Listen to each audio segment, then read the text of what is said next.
Swati, and I have been working as an educator for the past 7 years. I love novels, and recording book reviews is one of my favorite pastimes. For the longest time, I was considering whether I should upload a book review on my YouTube channel or not, but I was quite skeptical about it. Today, it occurred to me that it's 16th December, that's Jane Austen's birthday, who is one of my all time favorite authors, and probably this would be the most perfect day to upload my first book review. I want to show my Jane Austen's collection. It's Pride and Prejudice, Persuasion, Sense and Sensibility, and the novel that I am currently reading, that's Emma. Well, 2 years ago, I had recommended one of Jane Austen's novels to my bhaiya, and he stated, I quote in verbatim, नन्ही, तुमको इसकी कहानी में क्या अच्छा लगा? पूरी कहानी में शादी ब्याह यही सब तो होते आ रहा है.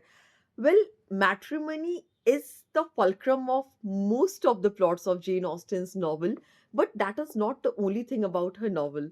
Now, 6 months later, he changed his opinion about her and accepted that Jane Austen is much more than Shadi Biha.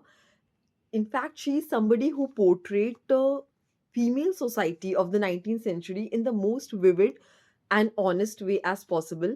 I'll read the first paragraph of Emma for all of you so that you get a glimpse of her persona. Emma Woodhouse, handsome, clever, and rich, with a comfortable home and happy disposition, seemed to unite some of the best blessings of existence and had lived nearly 21 years in the world with very little to distress or vex her.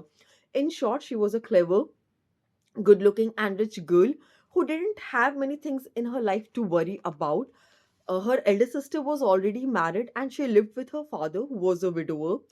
Now, Emma considers that she is very good at the task of matchmaking because she assumes that she is the one who conspired to bring her previous governess, Miss Taylor, and one of her neighbors, Mr. Weston, who was a widower, they're matched together, and she decides to take up this task further when she comes across another 17-year-old girl, Harriet Smith, and she decides immediately that she would find an eligible bachelor for Harriet Smith that would help her to climb up the socio-economic ladder, as Harriet Smith was an orphan.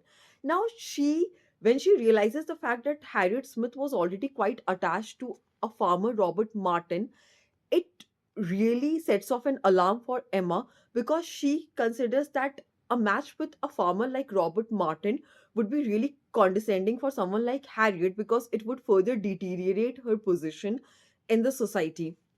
Now, what Emma forgets that matrimony is actually based on the foundation of mutual affection between two people.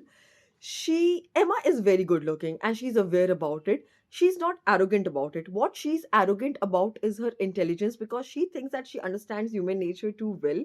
Now, it's the most shocking thing. I mean, I should use the word flabbergasted. She's quite flabbergasted when she comes to know that Mr. Elton is not the sweet gentleman she had mistaken him for. In fact, he's a very arrogant person. And when he comes to know that she was actually conspiring a match between her friend Harriet and him, he finds it very disdainful. In fact, he was somebody who was actually quite inclined to marry Emma, and it comes as a shocking revelation to her. Now, Emma realizes that she had misjudged everything, and she had even manipulated Harriet Smith to break off the connection with Robert Martin. Now, I'll talk about another character, George Knightley, who is actually the brother-in-law of Emma's elder sister. From the beginning, we get to see the chemistry of Emma and George Knightley, but in a very subtle way. He's 16 years senior to Emma, and he has always criticized her and appreciated her in a very perfect balance. But we still don't get to see his romantic side for Emma.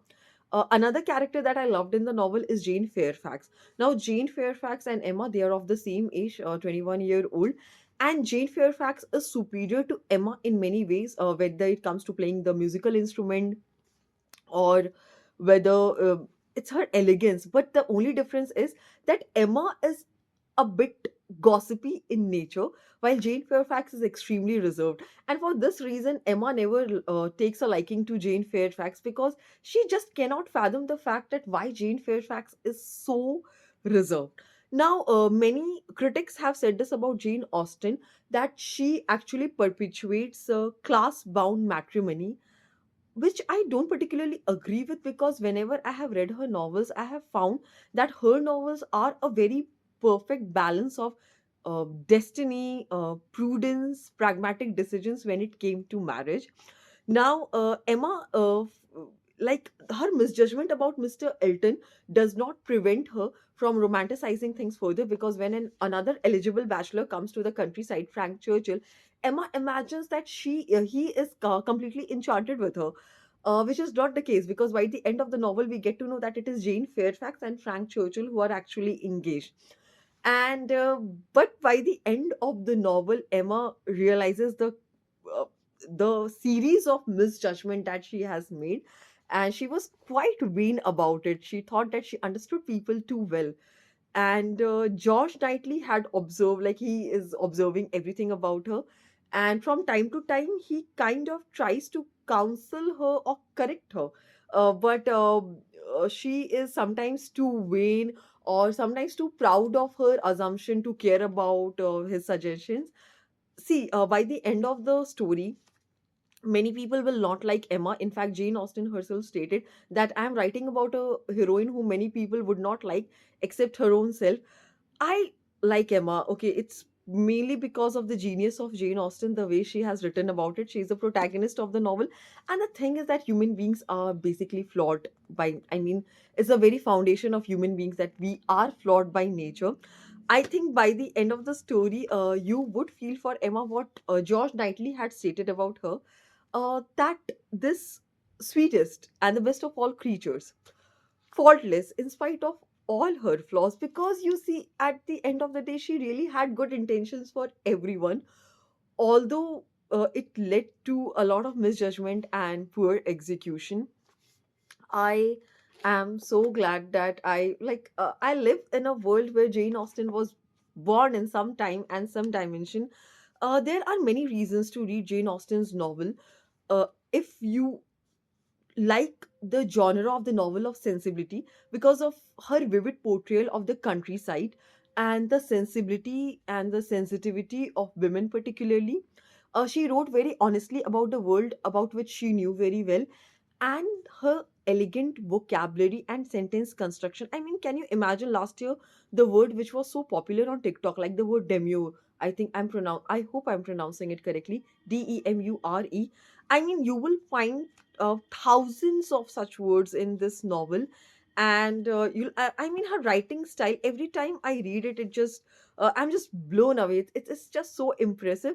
And also because she presents a different spectrum of human nature.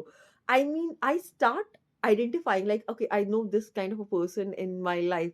In that way, I absolutely love her, and I think anybody who likes such kind of a genre cannot help but fall absolutely in love with Jane Austen's novel. I hope you take up this novel and read it.